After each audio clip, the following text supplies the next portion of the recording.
Hello and welcome to the Selfish Podcast. Today we have Juri Love, and I'm excited to hear her story, her life, and get to know her more personally. So, first, can you just tell me a little bit about where you're recording from and what time of day is it for you? Sure. So my name is Juri Love. I am at Foxborough, Massachusetts, and then it's around 1 p.m. in the afternoon. Oh, nice. I think it's so beautiful in this day and age that we can connect from so far. I'm in Spain, it's 6 p.m. for me, and we can connect in an instant and share, and it's just such a beautiful thing. Can I get to know you a bit more personally? I've seen some of your stuff that you've sent me. It's really interesting, but I want to know a bit more about you. So I'd like to go to people's childhoods. Can you tell me where you grew up and what life was like for you pre 10 years old? Sure. So I grew up in a town that was very small, about 4,000 people in Japan, and then it was near Mount Fuji. And my childhood was a lot of nature, running around. No cell phone back then, no Facebook then. Obviously, I was born 1976, and I just grew up in very rural part of Japan, we had a lot of traditions and then a lot of culture, and everybody knew each other. But before 10 years old, my parents got divorced, and then things got really worse, and then it's gonna go a little bit worse after 10 years old. Okay, so just when you was that young, what was school like in Japan? How was your school life? So it was very small town. We only had maybe 50, 100 kids, and then it was just very small. I actually did some soroban, which is like avocas lesson and a piano lesson, and it was just very small town, neighborhood kids, and I actually started to run with my uncle a little bit too. Oh, nice. And yeah, I was going to ask you, like, what comes to mind first was your earliest struggle in life, and it may be your parents' divorce. What was your earliest struggle? So I was 7, 8, and it was such a small town, so everybody kind of knew each other's business, and it was just um a lot of shame around it. And then I was all of a sudden I didn't have mom, but beforehand I witnessed domestic violence against my mom growing up, and I was always scared, and not only just towards my mom, but my grandpa beating my uncle, and it was just a lot of chaos, and then like state of emergency in the home. Okay, interesting. Yeah, because now these days it's very common for people to get a divorce, and I know in different cultures, in different places, it's still more uncommon. So, especially back then, was this just something, and in a small village, was it just something people don't do, is they just don't get a divorce no matter what? Correct. And then I feel that I was maybe only one or two kids whose parents are single, and then it was just a lot of pressure, hiding and pretending that I'm okay, but I wasn't. So it was a lot of stigma around it, definitely. Yeah, and you said you witnessed a lot of violence and things, and how did you find a way in that time to get through it? Was it just shutting down and trying not to see it, or was there something you found that helped you in that time? So there was no advocacy, there was no belief. So, um, well, if I can go over 10 years old, when I was 13, I escaped from my father because it was a verbal and then physical and then sexual, emotional abuse. And then sexual was not only my dad, but two uncles who lived with us. So it was Hmm. very chaotic. And then there was no normalcy. Well, it was normal to me, but there was always something going on. And I was trying to escape. And one of the things that I did was play piano to escape from the chaos. Yeah, and yeah, that sounds intense, especially from such a young age. And how did it work that you ended up in your father's custody? Because I come from divorce, but from the UK, and it's really hard for the male to get custody. Was it completely different in Japan, or how did that work? Yeah.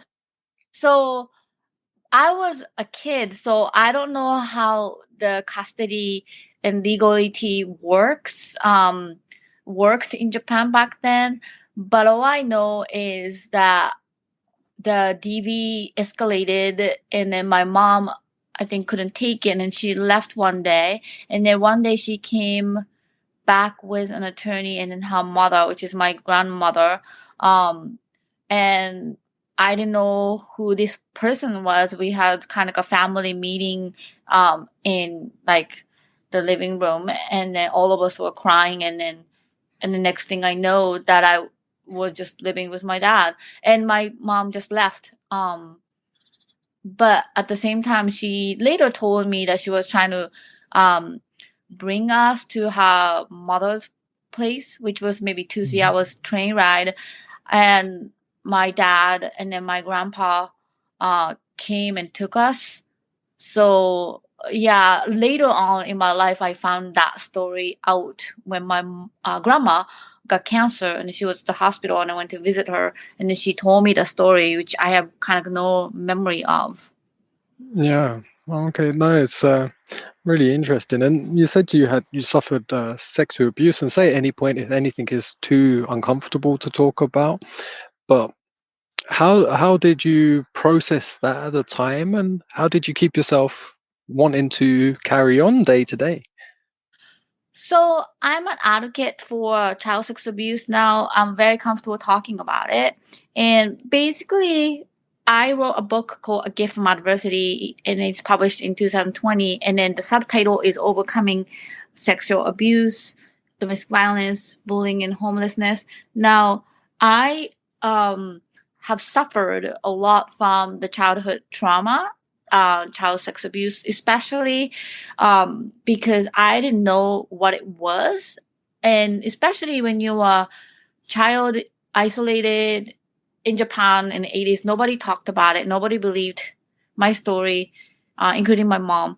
And it just like was hard. And then it was um, a sensation, arouse and stimulation constantly. And I started to have this violation at your early age. And what's affecting me now is I don't have any self boundaries, like self respect, self love, self care. Those are the things that I've never learned because I was constantly violated, not only physical abuse, but the sexual abuse. Yeah. So it was very difficult. And I think nowadays we talk about mental health, we talk about abuse, domestic violence, like not easily, but like more and more, especially after Me Too movement. But back then there was no talk about it. I didn't even know that I had PTSD, I had trauma, I had this severe abusive household until I was 20, when I came to Berkeley College of Music, and I had a guidance counselor told me that I have PTSD because I just had a mental breakdown in one semester and I just couldn't take the classes. Yeah. And what point did you get to the stage where you was comfortable sort of sharing it? What changed in your life, and how long ago was that? Well, first I couldn't because every time people, for instance, asked me about my father, what he does, I just like break down to tears, and then I just couldn't carry a conversation like until maybe 20, in my early 20s. And then I didn't even know that I had severe panic attack trauma. I couldn't even put the name to it. And then one time at Starbucks, when I was working maybe in my like 20s, mid 20s, basically my boss kind of yelled at me and triggered me for like a week that I couldn't sleep. I had this like crazy kind of a rotation in my head of the scene, and then tying it to my father, although that was triggered by the boss at Starbucks. Then I told him at Starbucks crying, and then he said, we have actually a counseling service for the employees. you should try. He felt really bad. And then I tried for first time. I tried before, but like the intensely, and then I stuck with the counseling for 6 years. And then after that, verbal counseling, I started to feel more of awareness and what happened to me, and it was very hard. But I started a nonprofit around that time after graduating, and then I got a lot of guest speaking opportunity to talk about my life. And then I started to feel more comfortable. Then I published my book, and then I got an opportunity to talk more about it. So it was a process. It was a long process, and it just first portion of it really is not being able to recognize what it was, what the name was, and what it's called. So it has been a long journey. Yeah. Well, congratulations for getting through the journey and sharing it. I think there's such a power in sharing our experience. That's why I created the podcast, but especially things that are so traumatic. Because, like you said at the beginning, I think you mentioned just with the divorce, you were full of shame. And I imagine through the abuse, a lot of time we take on things that people do to us as our own guilt, our own blame, our own shame. And we don't want to express it because we feel we will be judged and, go through a lot of pain.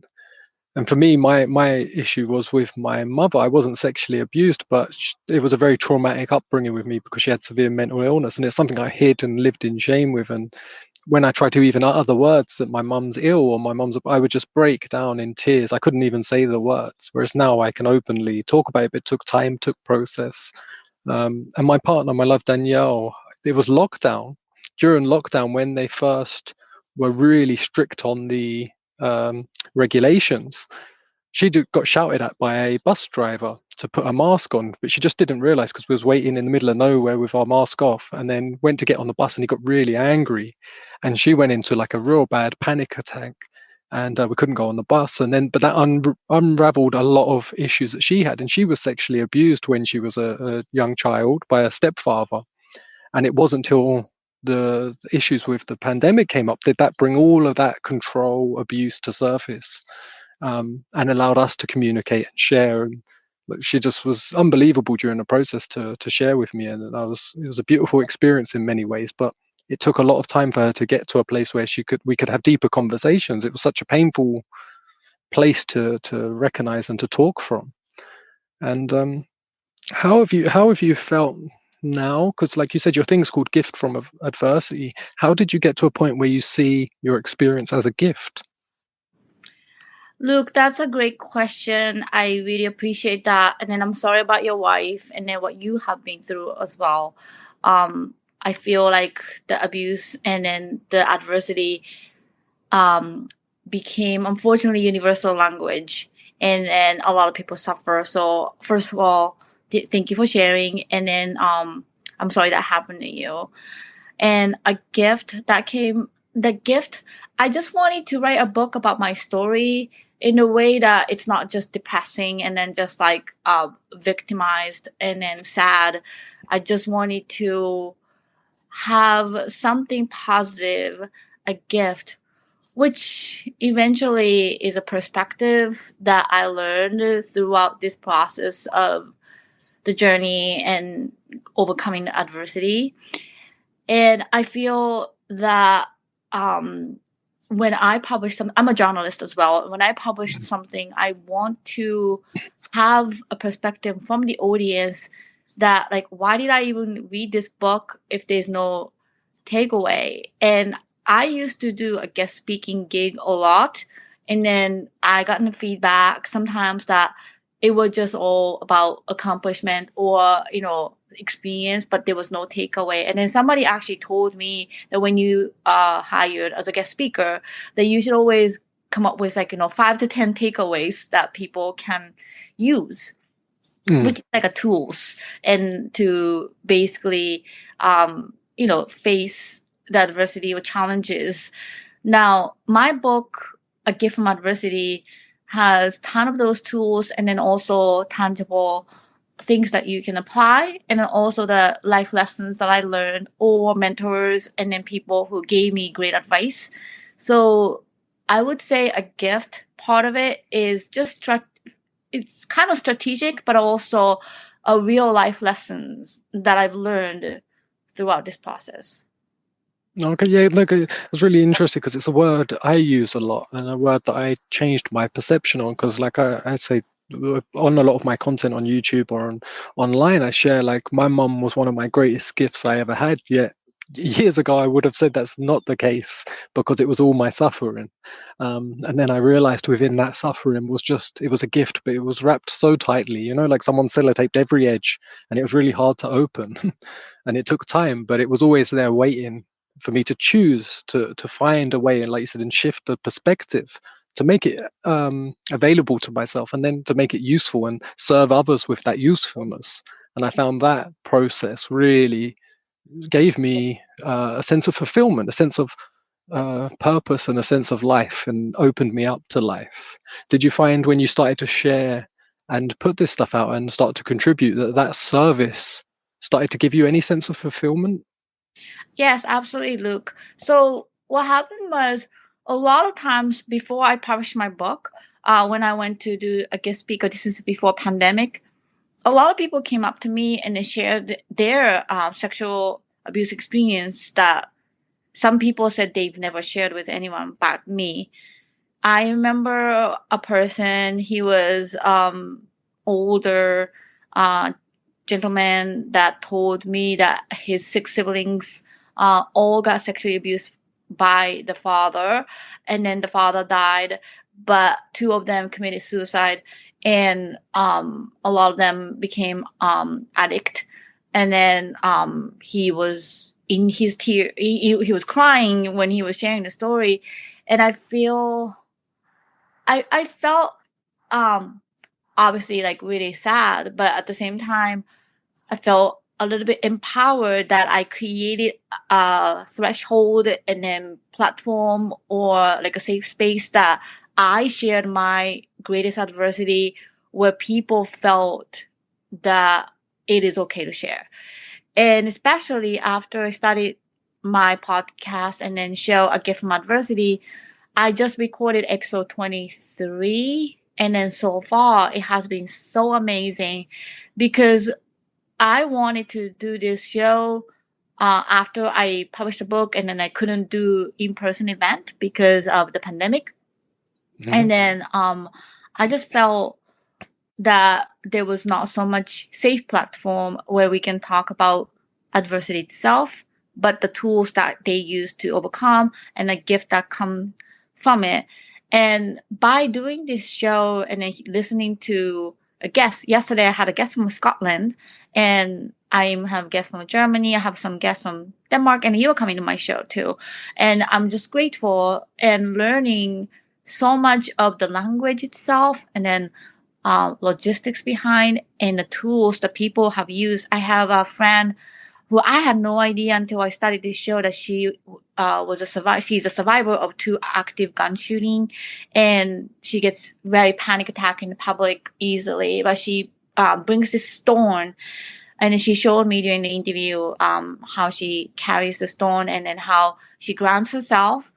And then the other day I was interviewing a person who had 5 miscarriages, and she said there was a rage room where she can break everything. And I found like similar thing in Massachusetts, like maybe 20 minutes away from my house. And I just talked to the owners. I just booked an appointment for next week. So it's not only sharing it and like empowering other people or myself, but learning the tools and toolboxes that how many of these things can apply. And then especially when you talk about mental health and panic attack, it's basically, triggering the limbic part of the brain, and cognitive part of the brain shuts down.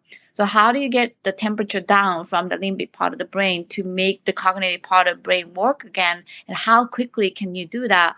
And even one of the guests who had a heart attack and heart stopped because of the overdose, and then he went to this halfway home to recover himself, that he learned the technique to not get panic attack. And he said nowadays he can get back to himself when he feels the panic attack coming in like about 10 minutes using the breathing technique and then all the tools that he learned. So I feel sharing it not only created a platform to empower or space that it's absolutely okay to share and then it's not your fault. But also like I'm learning so much from my guests and then talking about it like tools and then applying it like actually to myself. So that's been very, very interesting and empowering. Yeah, and it's very much that like tools. Like that's a part of the process I've been through with having the guests and doing my content. And like I said, then the more tools you have and different tools for different activities, there's so many ways we can sort of learn to be more independent for ourselves with these certain tools. Like you're saying with the breath work, that's a big part of what I do. And with my love Danielle, and when she pretty much doesn't have any now, but when she was having her panic attacks and stuff and brought on, and it was a lot of just breath work and certain activities we would do would bring her back into balance. Whereas before it could get really, really bad. And she's actually had a cardiac arrest where she dropped dead before and they brought her back on the electric pads, and having these sort of fears and experiences. But yeah, now just having a toolbox, but getting to share with people and so quickly as well. Like we're now in two different countries talking live. Like this is amazing technology that's at hand that can be used for negative ways, but it can be used for such beautiful positive ways. So yeah, I really appreciate that you put a platform out there and people can connect. Where can people find your content? Yes, absolutely. So Anchor.fm, if you type a gift from adversity, it should come out on Spotify as well. And then also YouTube, if you Google Juri Love, a gift from adversity. And people can just find me on Facebook, Juri Love. And then we have a gift from adversity Facebook page, which I have Facebook Live episode and then all the episodes that I've shared, both podcasts and the YouTube and then the Facebook Live. And also people can just find me on Instagram as well, at Juri Panda. And you can just Google my name, Juri Love, JURILOVE, and then you can find more about what I do. I do many things. Nice. I'll make sure I put it in the description as well. Thank And you. but how did you end up in America? Yes. So first time I came to America, I was selected by the city that I was living in Chiba, Japan. Um, Basically, it was a youth exchange program, but a little bit intense. So Hmm. it was essay and interview, and it was 10 people against me interview. First year, I failed. I didn't make it to the finalist, but the second year, my senior year high school, I made it to the finalist. And then you had to do 2 sets of interview with the city officials after you write the essay and then get selected to do the interview. And then first set was 10 against 1, and second round was the city mayor and then city, I think, the chair of the education department and then the English teacher. It was like 3 against 1. And after I got selected as a finalist, I had to go to basically as kind of like a Tokyo. It was training for everybody who got selected from this program and to go to America or different countries, actually all over. They were sending the people from say high school and then the university and then the workplaces. And I was selected to elite program where I was greeted by Japanese crown prince and the crown princess at the emperor's palace. And now they are emperor and empress of Japan. So that's how I came to America for the first time. I was sponsored by the city and then government endorsed program. And I came here 2 weeks first. And then I visited a lot of like official places and then exchange program during the summer. And then when I came back to Japan, I did a lot of like community work because I was sponsored by the city. So I had to do a lot of international like events or a panelist between the Korean teacher and Japanese teacher to basically neutralize the conflict that we had during the World War II. So those are the things that I was doing when I was 18, 19. Oh, nice. And then at what point did you decide that's where you wanted to be, that you wanted to settle in the States? So basically, it was in Washington State, and I went back to Japan, but I wanted to come back. So I actually ended up doing exchange program for 6 months. That was August when I was in senior, but I started my exchange program in January the next year, and I did a 6 month program, and I went back to Japan. Then I became homeless, and I worked really hard for about 2-3 years, and then I got a scholarship to come to Berklee College of Music in Boston, and then I got partial scholarship, and I came to Boston in 1998 to study music at the Berklee College of Music, and ever since I'm here. Oh, nice. What strikes me with everything you said is not just resilience, but a lot of willpower. Because you've been through, like you say, adversity. You've been through many things that can break you down and sort of take your energy and your purpose away. What have you found in that time? Because even back then, like you said, you still were having breakdowns and stuff up until you went to there in the counseling. But what was keeping you so driven?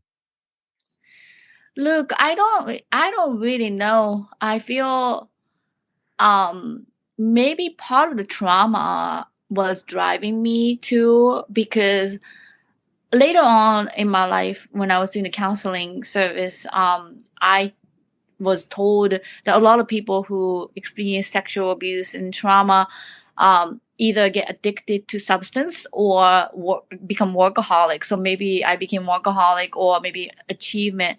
I saw this video of Olympian gold medalist swimmer that she went through the sexual abuse, and then she felt not enough, that she had to keep kind of proving herself and keep pushing herself.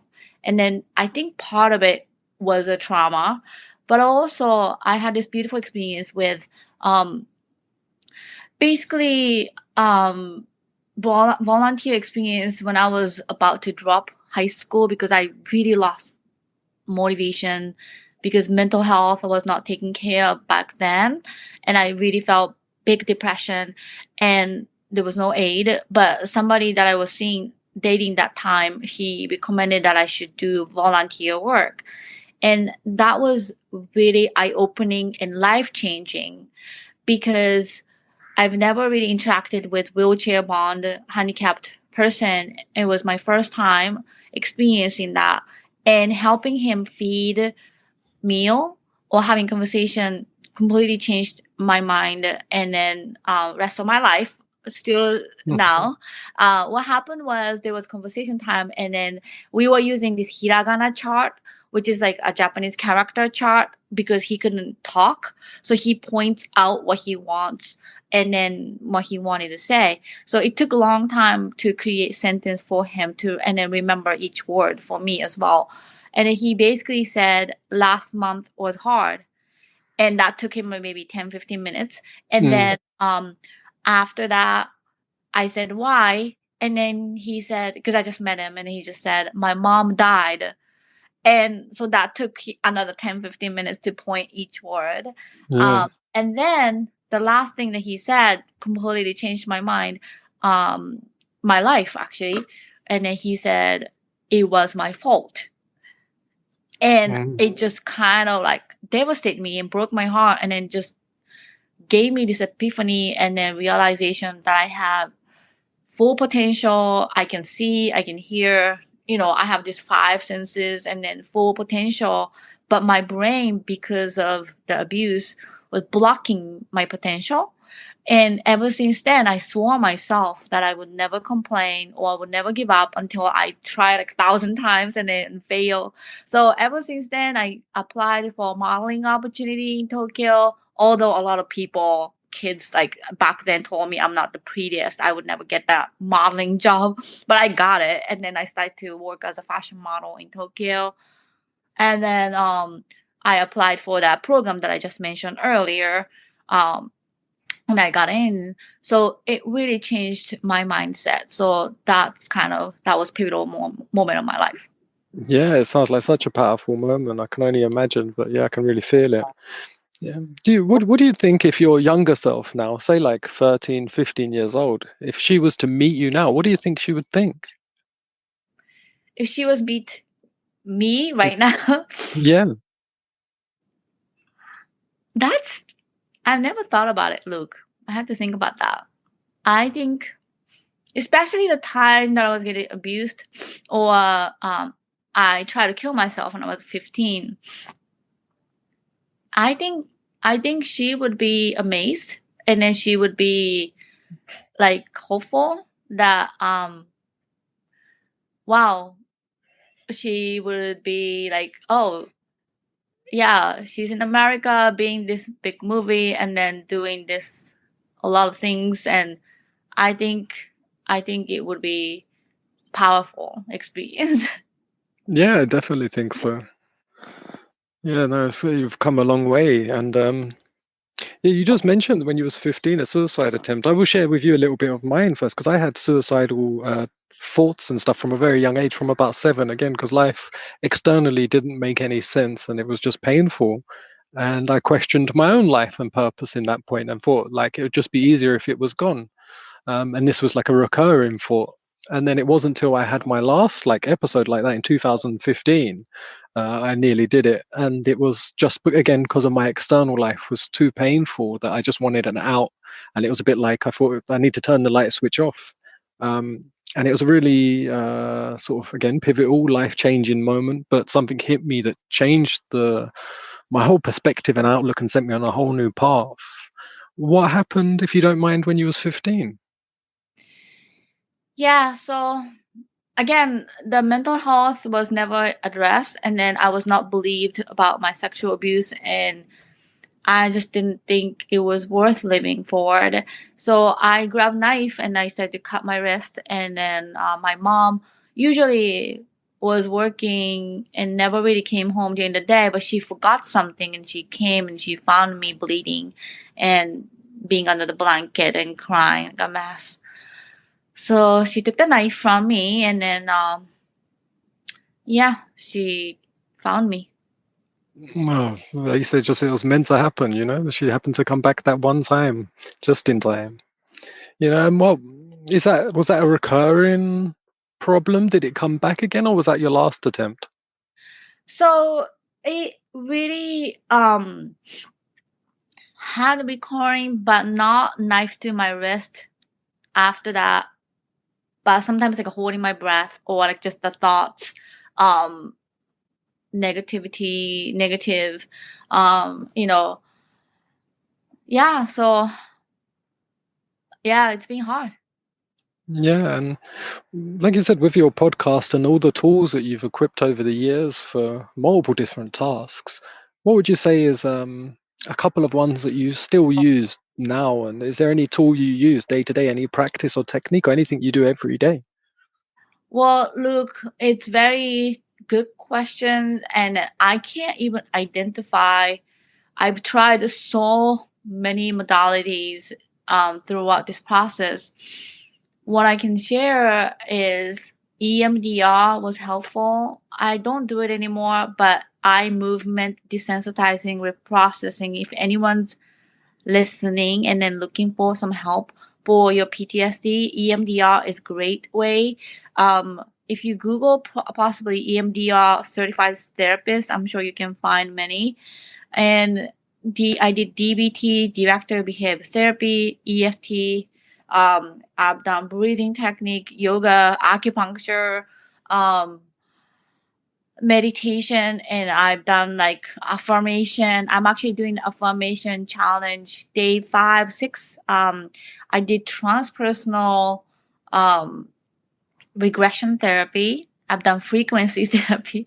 I've done like so many things. I've done ayahuasca. I've done so many things. I've done like different things to help me get through this, or just to find like what's going on with me, and really challenging.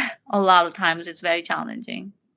Yeah, I wonder if this will give you maybe something, an insight on something, because sort of part of my path to come back, I was like, say, recognizing, coming to a point where you recognize and you're aware of the reality of your experience and what you've been through, and that it's a trauma, and yeah, lots of things that are happening in your mind and your body are because of events. And I thought, okay, I need to heal myself. I need healing, and I was doing so many methods and like so many different things to try and heal. And then when I got to a certain point, I realized I was like, do you know, the fact that I feel I need to heal so much, I was still recognizing that I was seeing myself as broken and damaged that needs repair. And I had to change my perception and be like, I'm not broken, I'm not damaged. I'm actually just on a path of growth and expansion. Like, there's nothing broken here. It's good enough. It's perfect right now, but I can grow and transform, and who knows where to, but I'm not broken. And that was a big change and shift for me and for my partner, Danielle. Like, a really big one for her to hear the words, she's not broken and not damaged. Does that resonate at all with you? That is so powerful. I was just listening to you, and then it really reminded me of time when I reached out to this millionaire. I wanted to learn about like real estate investment, and then when I FaceTimed him, he told me that you have to change. It's not about becoming a millionaire and going after the money. It's a mindset that as long as you're victimized or victim mind and don't remind yourself that you're enough, you're beautiful, you're a winner, that you will have this reoccurrence of financial problems and then life problems.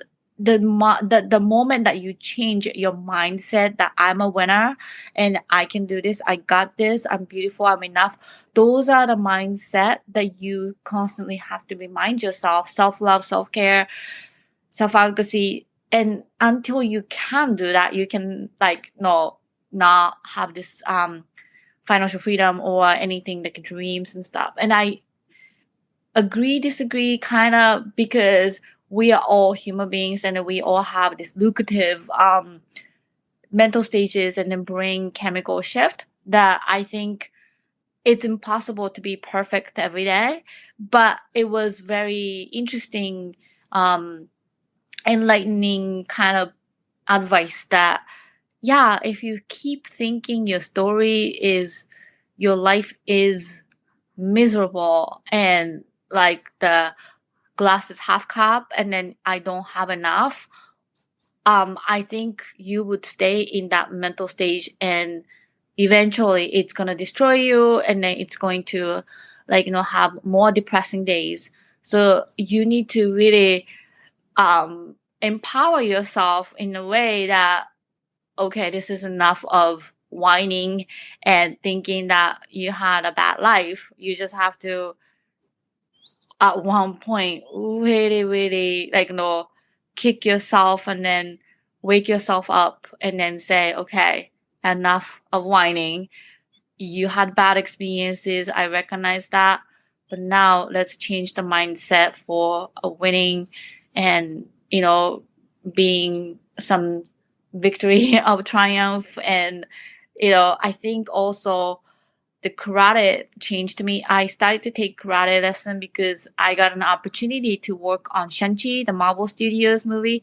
I was a photo double for Michelle Yao, and I was at the Paramount Studio and in Hollywood, and seeing these giant like action stars and eating lobster and then filet mignon and then creme brulee with a flower on it, like the star life, like crazy, like city map of the Paramount Studio, like being chauffeured by golf cart. I was just living in my dream, and I saw these superstars, and then they're training, and I'm like, oh my gosh, I want to be like them. So I started karate class and stunt. I want to do stunt work.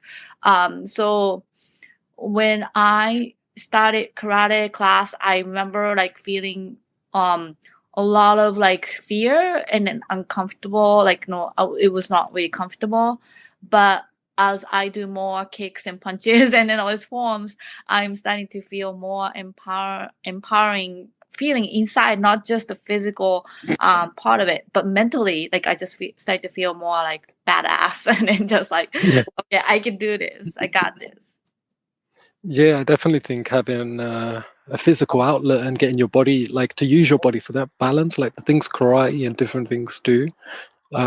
They say it's very empowering, and it's not just about, say, fighting. It's once you learn more self-control of the physical body, it enables a much greater chance of control of the mental body too. Like for me, doing that sort of practices and stuff have really amplified my life and give me a lot more flow, I would call it, and a lot more groundedness. When I was younger, I started with just boxing. I went boxing when I was a teenager to let out my anger, because I had a lot of frustration and anger because of what I was suffering. Um, but that just being physical and moving done so much for me then that I don't think I'd be here now if I didn't find that place. And I think, and that's just using the body. Yeah, absolutely. So, what got you into doing film work? So I've been modeling as a fashion model that I mentioned in Tokyo. And then I came to Berkeley College of Music and I focused on music and I started my nonprofit organization for 12 years. And then after that, I found an agency that I started to do a lot of modeling job again and then commercial gigs through my agency. And then after that, like I've done it, like I've done major gigs and model for Google, Apple, Philips, a lot of things, a lot of pictures on my website, Juri Panda, Juri Love, .com, and then at Juri Panda, my Instagram as well. But then I've been auditioning. I audition constantly, like making self tape and in person, like forever. But then I got an opportunity to do Don't Look Up with Oscar winning writer director Adam McKay, and then so was my son. We both got a part for the movie, and that's nominated for 4 Oscars. That's coming up in the end of the month, with huge stars such as Jennifer Lawrence, Leonardo DiCaprio, Meryl Streep, Kate Blanchett, Tyler Perry, Mark Rylance, and Ariana Grande. List goes on. So after that, I got union, like SAG, Screen Actors Guild card. So after that, I gotten a lot of opportunity to work on major movies, mostly as an extra, but still fun. So I've done a lot of things.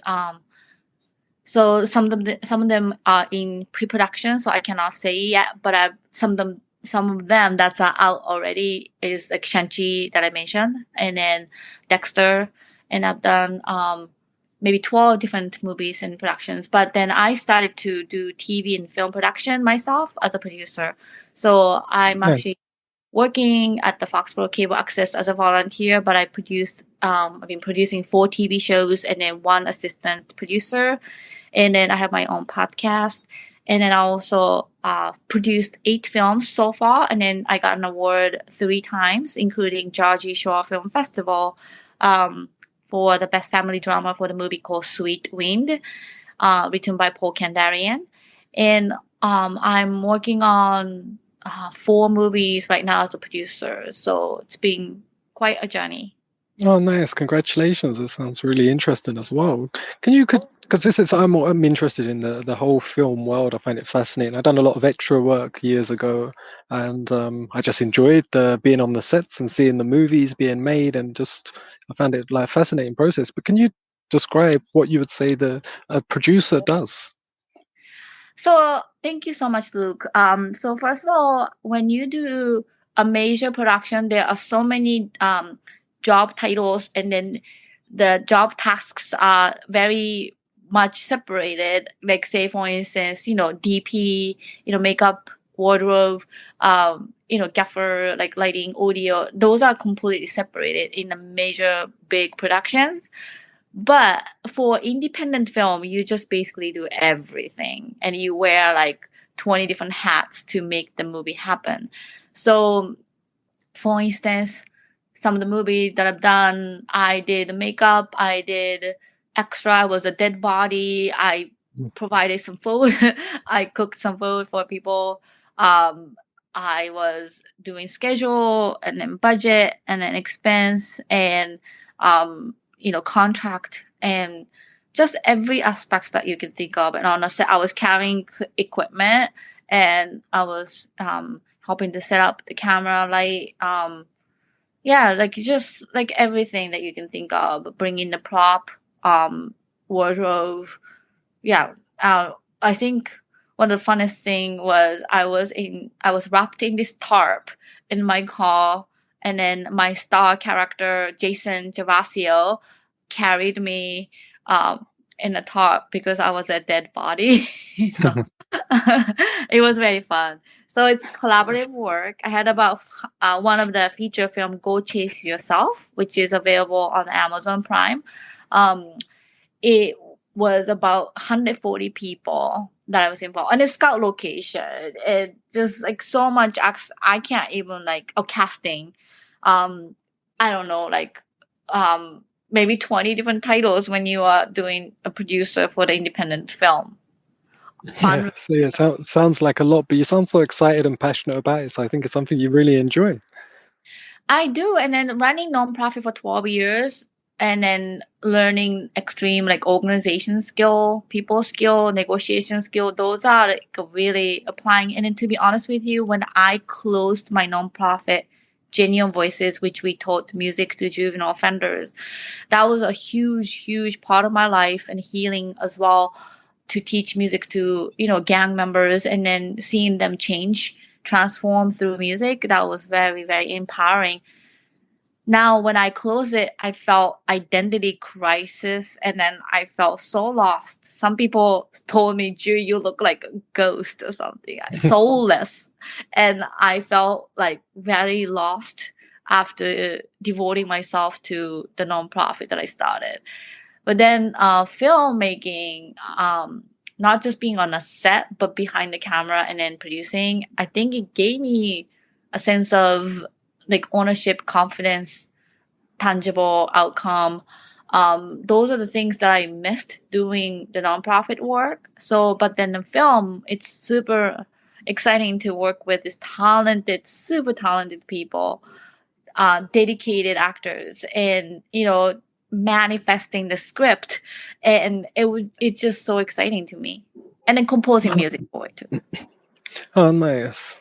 Yeah, now, the last 2 years has affected everyone in some way. It's something I don't think anyone has avoided.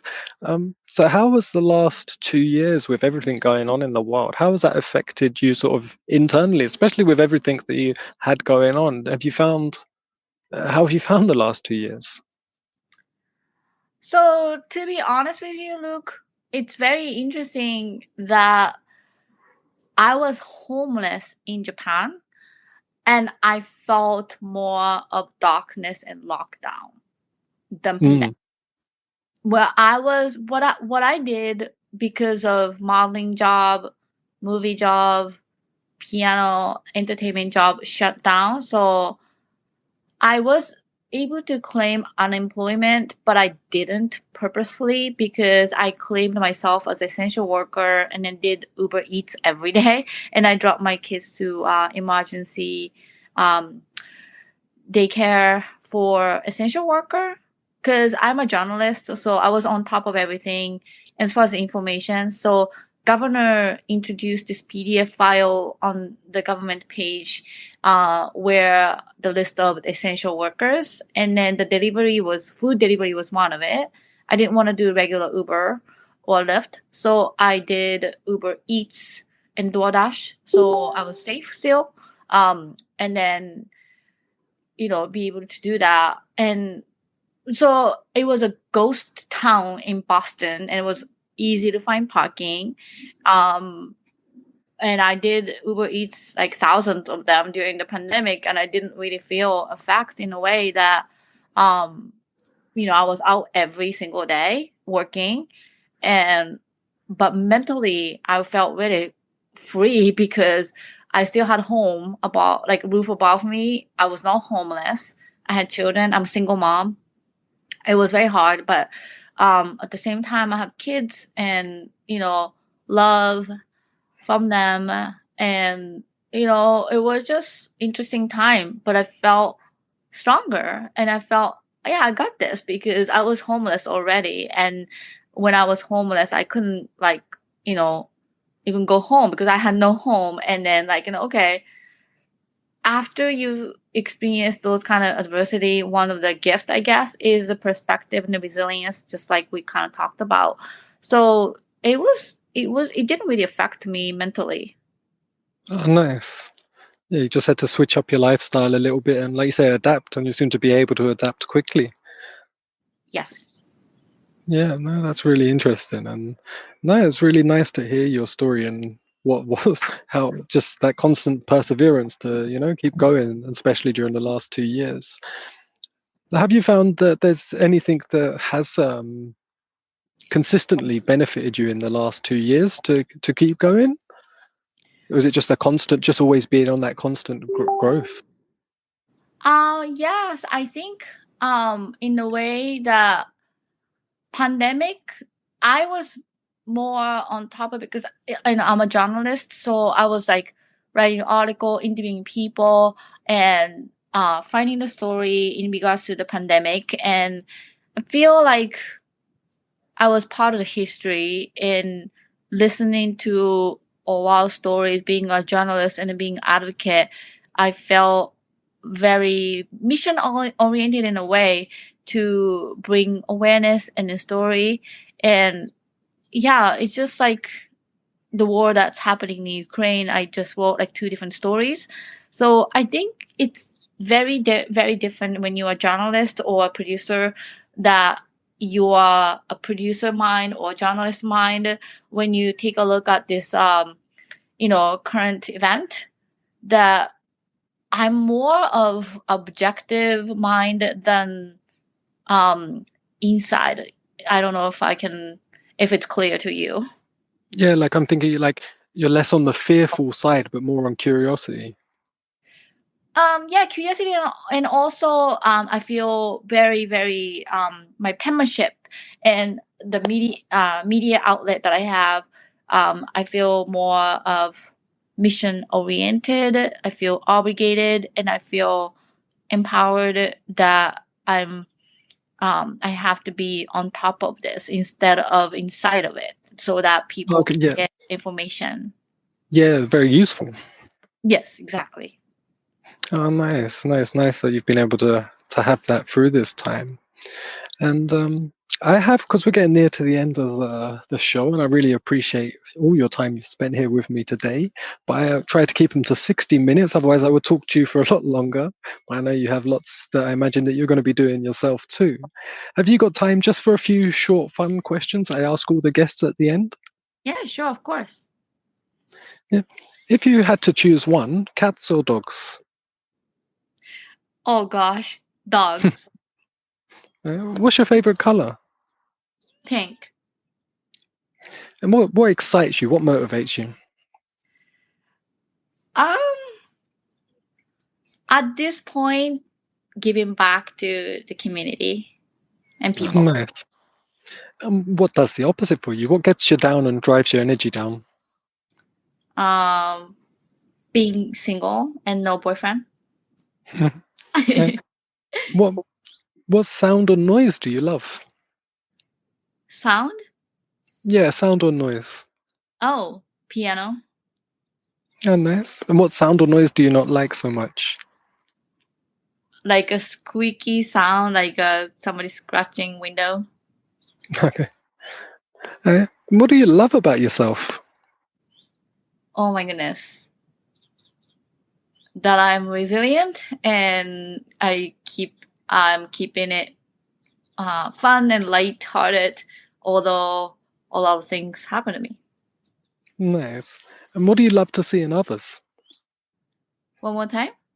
What do you love to see in others, in other people? What do you love to see in them? What I do love to see other people. Yeah, what do you like? What do you love about other people when you see like Oh, characteristic? so I've been mentoring a lot of kids and youth, and I love seeing a lot of youth, especially that I worked with, grow and achieve, and I feel like they are part of my life. Oh, nice. And the very last question is, what do you love about animals? Now, this can be pets or it can be animals in nature, whatever, whichever one you want. Well, I have fish now. My kids got a fish, so I like seeing them fish. I'm actually seeing them fish around. Um, I had a dog, French bulldog, and then I really liked her. She died, but She was very cute. What did you love about them? Unconditional love and unjudgmental Nice. attitude towards me. Yeah, nice. Is there any last words, anything else you would like to share with the listeners? Well, Luke, first of all, thank you so much for having me on your show. It's been such a pleasure talking to you. And then for the audience, thank you so much for tuning in and then listening to my story. And Luke, you're such a great interviewer and podcaster. And I just want people to know that if you're going through trauma and if you had unfortunately experienced sexual abuse, any form of bullying, homelessness, adversity, that it's not your fault and you have control over how you react to it.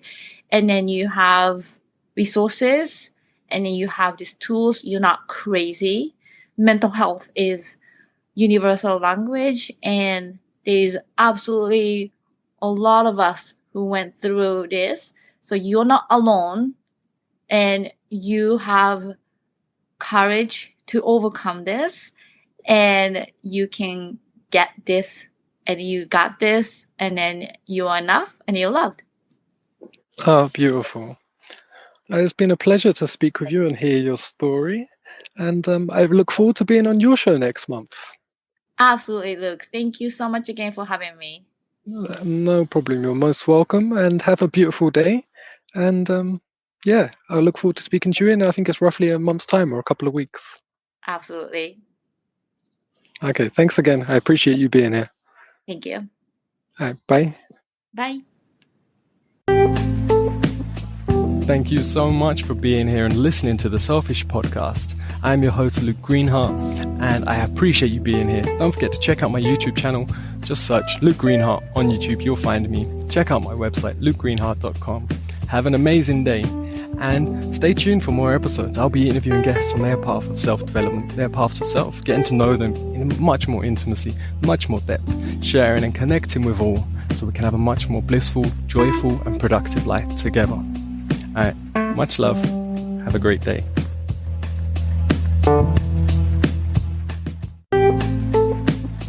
Thank you so much for being here and listening to the Selfish Podcast. I'm your host, Luke Greenheart, and I appreciate you being here. Don't forget to check out my YouTube channel.